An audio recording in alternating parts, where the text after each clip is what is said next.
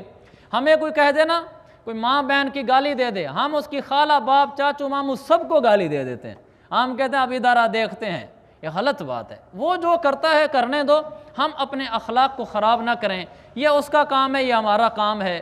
پتھر جب پھینکا جاتا ہے درخت پر وہ آگے سے پھل ہی دیتا ہے، ہمارے اوپر برا بول بھی ہے تو ہم آگے سے میٹھا بول ہی بولیں۔ آگے ڈاکوں کی سزا بیان کی گئی ہے، یہ قاضی وقت کے لیے، جج کے لیے ہے کہ وہ ان کے کاٹ دے ہاتھ پیر، الٹی طرف سے کاٹ دے، ایک ہاتھ کاٹے اور ایک ان کا دوسری طرف سے پاؤں کاٹے اور ان کو سولی پر لٹکا دے تاکہ لوگ دیکھیں کہ ڈاکے کی کیا سزا ہوتی ہے۔ اگر یہ اسلام کی حدود نافذ ہو جائیں، پھر آگے چور کے بارے میں بتایا فَاقْطَعُوا أَيْدِيَهُمَا، اگر کوئی چور کرے تو ان کے ہاتھ کاٹ دو۔ ڈاکوں کو بتایا کہ سولی پہ لٹکا کے ہاتھ پاؤں ان کے کاٹ کے روڈ پر لٹکائے رکھو چوراہے پہ، کہ سب کو پتہ چلے کہ ڈاکا کیا ہوتا ہے۔ اگر اسلام کی یہ سزائیں قائم ہو جائیں بلا امتیاز، نہ وزیر دیکھا جائے، نہ ایم پی، نہ ایم این اے دیکھا جائے، نہ بڑا دیکھا جائے، نہ چودھری دیکھا جائے، نہ چھوٹا دیکھا جائے، نہ برسر اقتدار دیکھا جائے، نہ غیر معروف آدمی دیکھا جائے، جو آدمی ہو، جیسا ہو، معزز ہو، مذلل ہو، کبیر ہو، صغیر ہو، امیر ہو، چھوٹا ہو، بلا امتیاز جو ڈاکہ کرے، جو چوری کرے، جو زنا کرے، اس کی جو سزا بنتی ہے دے دی جائے۔ میرے بھائیو 6 مہینے بھی نہیں گزرنے پائیں گے، پورے ملک میں امن ہو جائے گا، پورا ملک راحت کا نمونہ بن جائے گا۔ جب سب کو پتہ چل جائے گا یہاں کسی کی نہیں چلتی، سب قانون اسلام کے مقابلے میں برابر ہیں، سب کے ابھرتے ہوئے جوش تھم جائیں گے، سب چپ کر کے گھر بیٹھ جائیں گے۔ لیکن جب قانون حرکت میں نہیں آتا تو پھر یہ بدعنوانیاں بھی ہوتی ہیں اور لوگوں میں امن و امان بھی خراب ہوتا ہے۔ جب امن و امان لانا ہے تو حضرت عمر والا زمانہ کہ انہوں نے ایسا عدل قائم کر دیا تھا، ایسے قانون نافذ کر دیے تھے اسلامی، ایسی حدود نافذ کر دی تھیں کہ بلا امتیاز تھیں۔ پھر صنعاء یمن سے 30 دن کا فاصلہ طے کر کے ایک نوجوان عورت زیورات سے لدی ہوئی مدینہ پہنچتی ہے۔ راستے میں حضرت عمر نے جب ان سے پوچھا کہ راستے کے لوگوں کو کیسے پایا، فرمایا میں نے راستے میں جہاں بھی پڑاؤ ڈالا وہاں کے مردوں کو باپ اور بھائی اور عورتوں کو ماں اور بہن پایا، اس لیے کہ ان کو عمر کے درے کا پتہ تھا کہ وہاں صرف قانون اسلامی چلتا ہے، کسی کی کوئی سفارش نہیں چلتی، سب کی شافتیں بھی کنٹرول میں تھیں، سب کی حرص سے مال بھی کنٹرول میں تھا، نہ کسی نے اس بچی کو ہاتھ لگایا نہ اس کے زیور پہ ہاتھ ڈالا، سارے جذبات تھم چکے تھے اسلام کی حدود کے سامنے، اسلام کے انصاف کے نظام کے سامنے۔ آگے اللہ نے منافقین کی، یہودیوں کی اور عیسائیوں کی مذمت کی ہے، پھر قصاص کا حکم بیان کیا ہے کہ قتل کے بدلے میں قتل ہے، آنکھ پھوڑنے کے بدلے میں آنکھ پھوڑنا ہے، ناک کے بدلے میں ناک، کان کے بدلے میں کان کاٹا جائے گا، لیکن قاضی وقت یعنی جج کرے گا۔ اور اس رکوع کے آخر میں بتایا کہ قرآن میں وہ تمام اخلاقیات کے مضمون موجود ہیں جو پچھلی کتابوں میں تھے۔ اور آگے فرمایا 12ویں رکوع میں کہ عیسائیوں کو اور یہودیوں کو اپنا کبھی بھی دوست نہ بنو، یہ کبھی بھی ہمارے دوست نہیں ہو سکتے۔ اللہ نے ہمیں سختی سے ان کی دوستی سے منع کیا ہے۔ کافروں سے دوستی لگانا شرعاً ناجائز ہے۔ اس سے مراد تجارتی دوستی نہیں ہے، تجارتی دوستی کے معاہدے ہو سکتے ہیں، ایسی دوستیاں نہیں بنا سکتے جن میں مقصد زندگی ایک ہو کر رہ جائے، ہم ایک جیسے ہیں جی، ہمارا کوئی فرق نہیں ہے، اس دوستی سے منع کیا گیا ہے۔ آگے فرمایا لَأَكَلُوا مِن فَوْقِهِمْ وَمِن تَحْتِ أَرْجُلِهِمْ، اگر یہ جو علماء ہیں یہ مخلص ہو جائیں اور صالح ہو جائیں، اللہ انہیں ایسی روزی دے گا، یہ اوپر سے بھی روزی برسے گی، نیچے سے بھی روزی اگے گی۔ اگر علماء نیک ہو جائیں، مخلصین ہو جائیں، صالحین ہو جائیں، متقین ہو جائیں، لوگوں کے مالوں پر نظر نہ رکھیں، لوگوں کے مال کی وجہ سے دین نہ بدلیں، کسی سے تعلق اس کے مال کی وجہ سے نہ رکھیں، شریعت کے احکام کو پیسوں کی وجہ سے نہ بدلیں، یہ 100% شریعت پر چلیں، غربت ہے تو غربت برداشت کریں، پھر اللہ ان کو وہاں سے روزی عطا فرمائے گا جہاں سے ان کو گمان بھی نہیں ہوتا۔ مولانا احمد علی لاہوری رحمۃ اللہ علیہ جید عالم گزرے ہیں، اس وقت کے ایک کالج کے پروفیسر تھے، پروفیسر یوسف سلیم چشتی صاحب، وہ حضرت لاہوری کے پاس آتے تھے مشورہ کرنے کے لیے۔ ایک دن صبح 10 بجے آئے تو حضرت لاہوری کے گھر کی چارپائیاں باہر نکلی ہوئی ہیں اور ایک سکھ انسپیکٹر وہاں اندر پولیس والوں کے ساتھ داخل ہوا اور سامان کی تلاشی ہو رہی ہے۔ حضرت لاہوری اپنے درمیانے بیٹے عبید اللہ انور کو گود میں لے کر، جو 2-3 سال کے تھے، باہر راستے میں ٹہل رہے تھے۔ پروفیسر یوسف صاحب نے پوچھا حضرت کیا ماجرا ہے، گھر کی ساری چارپائیاں باہر نکلی ہوئی ہیں؟ کہنے لگے کہ کسی نے میرے بارے میں الزام لگایا ہے کہ اس مولوی کے گھر میں جو موجودہ ایک دہشت گرد تنظیم ہے، انہوں نے اپنے بم اندر چھپا رکھے ہیں۔ تو وہ اندر تلاشی ہو رہی ہے، کافی تلاشی لی گئی، حتیٰ کہ کچن کے ڈبے کھول کھول کے دیکھا گیا کہ ڈبے کے اندر تو کوئی چیز نہیں چھپائی ہوئی۔ کافی دیر بعد جب تلاشی مکمل ہو گئی تو وہ سکھ انسپیکٹر اپنے پولیس اور سپاہیوں سمیت باہر نکلا، آ کر حضرت لاہوری کو سامنے چارپائی پہ بٹھایا اور بیٹھ کر کہنے لگا حضرت ہم نے پورے گھر آپ کو چھان مارا ہے، ہمیں کچھ بھی نہیں ملا، کسی نے غلط ہمارے اوپر ہمیں خبر دی تھی اور آپ پر الزام لگایا تھا، ہم آپ سے معافی مانگتے ہیں۔ حضرت نے فرمایا کوئی ناراضگی کی بات ہی نہیں ہے، معاف کرنے کی کوئی بات ہی نہیں ہے، آپ نے اپنا فریضہ سر انجام دیا ہے، پھر بھی آپ کے دل کی تسلی کے لیے آپ کو معاف کرتا ہوں۔ جب معافی ہو گئی تو اس انسپیکٹر نے کہا جی اجازت ہو تو ایک سوال کر لوں جاتے جاتے؟ انہوں نے کہا بتاؤ۔ کہا یہ بتاؤ کہ کھاتے کہاں سے ہو؟ میں نے تمہارے گھر کا کچن تک چھان مارا ہے، مجھے تو وہاں سے کھانے پینے کی کوئی چیز نہیں ملی، تم کدھر سے کھاتے ہو؟ انہوں نے فرمایا تھا اللہ تعالیٰ ہمیں وہاں سے دیتا ہے جہاں سے تمہیں گمان بھی نہیں ہوتا۔ میرے بھائیو، جب انسان اللہ والا ہو جاتا ہے، لوگوں کے مالوں سے نظریں اٹھا لیتا ہے، صحیح دین بولتا ہے، پھر اللہ روزیاں بھی دیتا ہے، عزتیں بھی دیتا ہے۔ وہ معافی مانگ کر پھر وہاں سے روانہ ہوا۔ یہاں پھر اللہ تعالیٰ نے آگے فرمایا یہودیوں پر اللہ کی لعنت برسی، اس لیے ان کے اوپر لعنت برسنے کی ایک وجہ یہ تھی کہ جب ان میں کوئی نافرمانی ہوتی تھی، خاص طور پر بنی اسرائیل کی بات ہو رہی ہے، جب ان میں نافرمانی کرتا تھا کوئی آدمی تو یہ بنی اسرائیل کے لوگ اس کو نافرمانی سے روکتے نہیں تھے، گناہ ہوتے دیکھتے تھے، چپ کر کے پھرتے رہتے تھے۔ یہ اس امت مسلمہ کو پیغام دیا گیا ہے، گناہ کو دیکھ کر خاموش نہیں رہنا چاہیے، اپنی ہمت کے بقدر اس پر انکار کرنا چاہیے۔ اگر ہاتھ سے انکار کر سکتے ہیں تو ہاتھ سے، نہیں تو زبان سے، زبان سے نہیں تو دل سے اس کو انکار کرے۔ بہرحال گناہ کا ساتھ نہ دے۔ اللہ عمل کی توفیق عطا